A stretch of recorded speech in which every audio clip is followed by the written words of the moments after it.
Sir. Thank you, Sister Pina. Tugaw kayo. At gawis ay agyo. Tagomin na sinad, Mountain Province. Nako, talaga naman. Naimbagabigat ka na kayo amin. Kumusta na kayo? Long time to see. Nung nakaraang taon, I wasn't able to come here. The weather wasn't very favorable. But today, it is bright and sunny. I am delighted to be with you. It's a real joy and pleasure to join you today. And it's the happy 58th foundation anniversary of our province and happy 18th Langay Festival. Nagdebu ang Langay. Kumusta kayo amin? Dito ay Mountain Province, talaga naman. At kablaawan man, di opisyalis tayo. Unang-una, ang ating Congressman Max Dalog Jr. Nalaing na talaga, awang kalaban. Kaya campaign manager ko na yan. Okay, kampanya niyo ako ha. Kasi binibiro-biro ko siya na ayoko na mag-number 3. May salaing, titagaakmyanin siya. Nako, kailangan talaga naman pagtitinulong tayo. Kaya siyempre, tipapito kong na gobernador na sobrang bait ang ating Governor Bonnie Lacuasan Jr. for his 3rd term. Ayan. I was a governor for 3 terms also. So I know how difficult it is, how demanding the job is, and how time-consuming it is. You have no personal life. You have no time for yourself, even for your family. So that my son, as a matter of fact, hindi kinaya yung 3rd term. Ang gobernador ng Ilocos Norte, di Burinek me, sabi niya, mag-vice gov na lang siya. Narigat ni gobernador, talaga naman. And of course, our Vice Governor, Francis, andito na naman. Akala ko nangangampanya.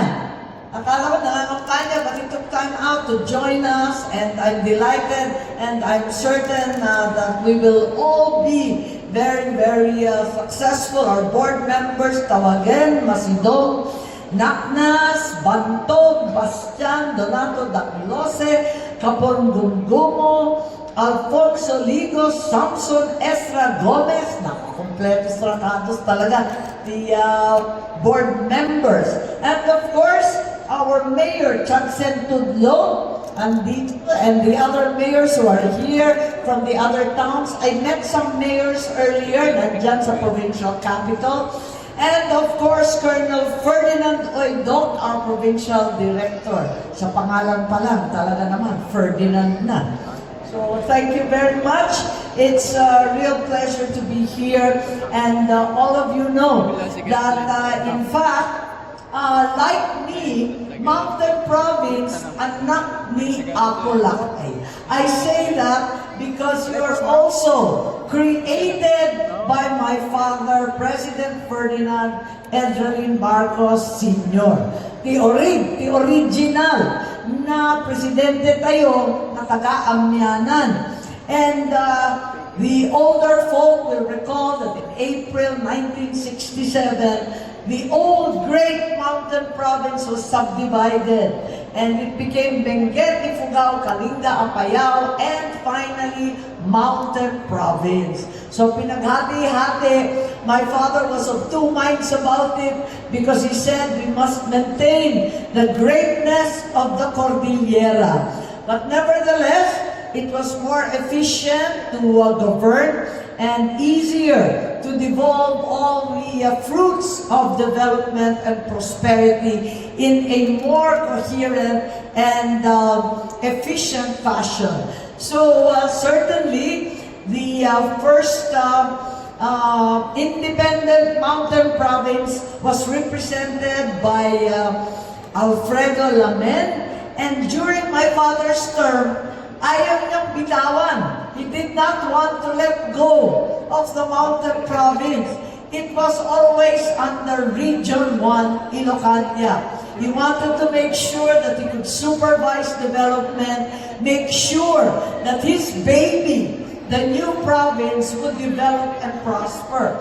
So for the longest time, were all governed and supervised under Region 1. It was only much later that the new Cordillera Autonomous Region was created. And certainly, our links are very deep and broad.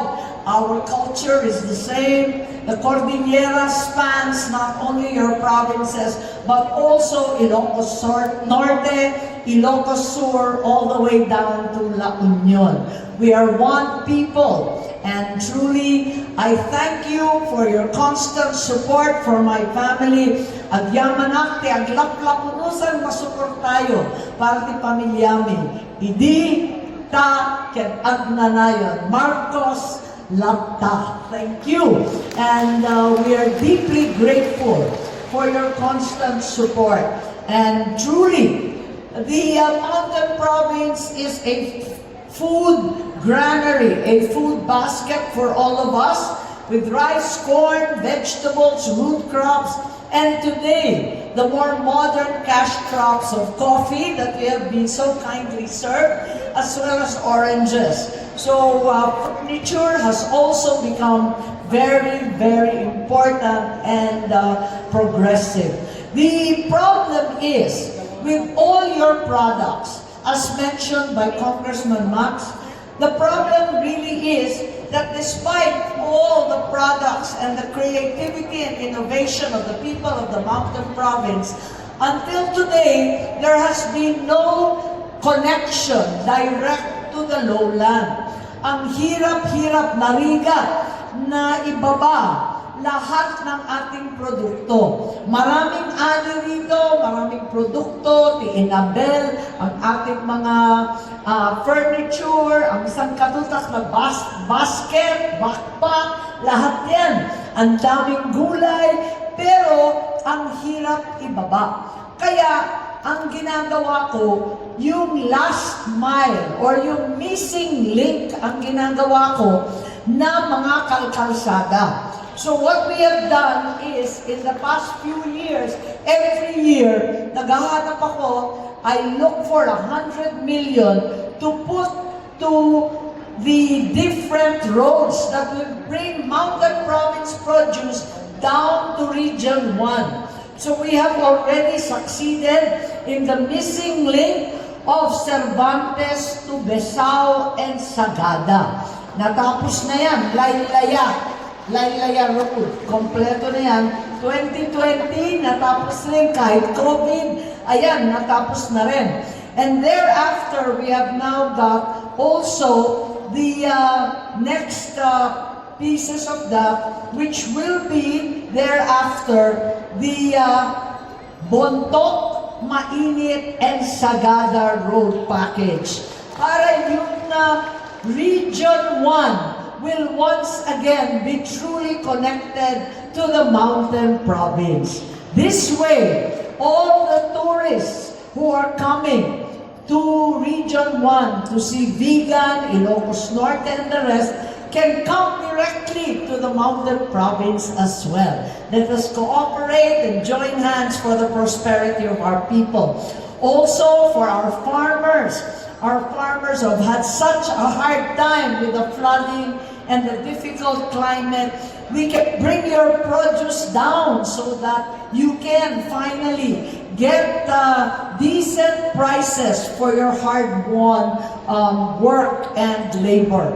Yun nga, para maibaba, ibenta natin ang maayos na presyo ang lahat ng produkto ng Mountain Province. Hindi lang mag-aantay and become victims of whoever trader or biyahero wants to pay. This cannot go on. We have to help each other. During the floods also, you will recall, I was here and we were able to provide AIX several times and cash for work. I think it's about 15 million cash for work, 10 million for housing during Typhoon Egay and Falcon 2 years ago. Grabe yun. Talagang tinamaan tayo ng todo-todo. And I believe that we were also able to give some educational assistance for our student, makabasa latta, makaadal latta. And also the Bontoc General Hospital through Board Member Gomez. Is he here? There we go. Talaga naman, finalo up niya ng finalo up. The restoration of Bontoc General Hospital, 20 million. And as well, for our governor, Barangay Lubon, the multi-purpose building requested in Tadjan of the governor. Governor requested that 2 years ago, and we were able to provide the cash for work and kalahi seeds. Also, for the governor, I don't know if you recall, 14 million in 2021, COVID pa lang yun.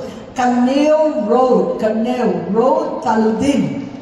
14 million, naayos na rin yan. So kahit pamano, iba ang kababayan, iba ang kailian. Madaling tawagan, sa text lang naman ako. Kaya sana magtulong-tulong tayo para tuloy-tuloy. Tapusin natin ang mga farm-to-market road, kulang na kulang pa. I came here by helicopter, kulang pa the farm-to-market road. And we know that here in the Mountain Province, it does not become a farm-to-pocket road. Here we do our roads properly. Kaya it's a joy to be here, and I know that you're all very keen. This celebration